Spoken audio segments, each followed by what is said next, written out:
Nous voici, il y a 2200 ans, au cœur de la matrice qui accueillera la future ville de Paris. Sur les hauteurs des collines avoisinantes, une tribu celte, du nom de Parisis, domine le paysage.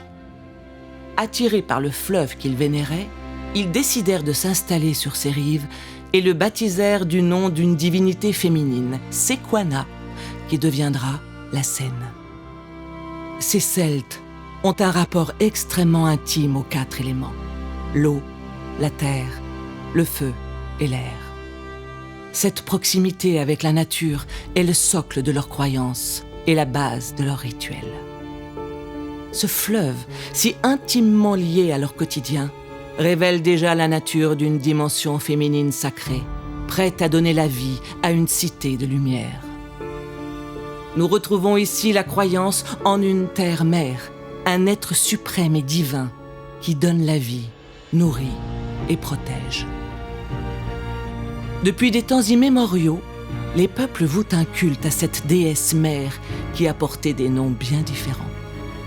Mais la divinité qui incarne le mieux cette dimension se prénomme Isis, déesse égyptienne par excellence, vénérée de tout temps et en tout lieu.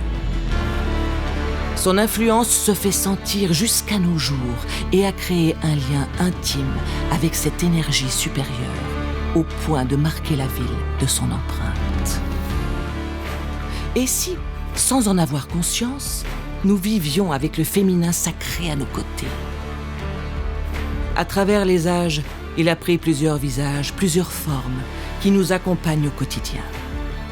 Ainsi, l'identité de la ville s'est forgée d'une féminité bien présente, mais discrète.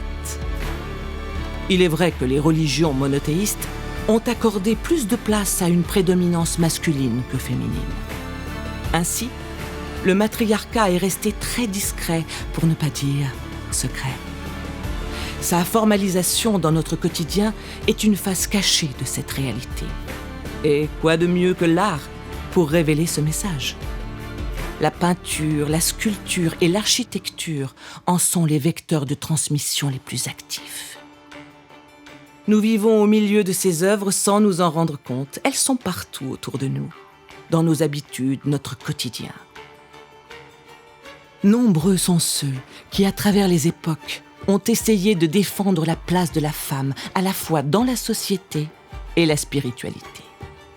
Découvrons ensemble comment les multiples représentations de la féminité dans notre ville influencent cette dernière et ses habitants. Tout d'abord, le nom de la ville peut s'entendre d'une certaine façon. En utilisant le langage des oiseaux, la langue secrète des alchimistes qui joue sur la sonorité des mots pour transmettre un message, nous sommes interpellés sur la manière d'entendre l'ancien nom de cette tribu celte, les Parisis. Voici que nous entendons chanter par Isis. Par signifie l'évocation de, une interpellation. Et bien sûr, Isis, la déesse égyptienne. D'autres sources nous rapportent qu'en égyptien, père ou par signifie la notion d'enclos ou de protection autour d'un temple. Ainsi, Parisis et sa déclinaison, Paris, nous rappellerait donc le temple d'Isis. Cette évocation d'un peuple sous sa protection nous ouvre des perspectives nouvelles pour comprendre la fondation de notre capitale. Le pas est vite franchi. Et la poésie qui résonne à nos oreilles est une voix parmi d'autres de réenchantement.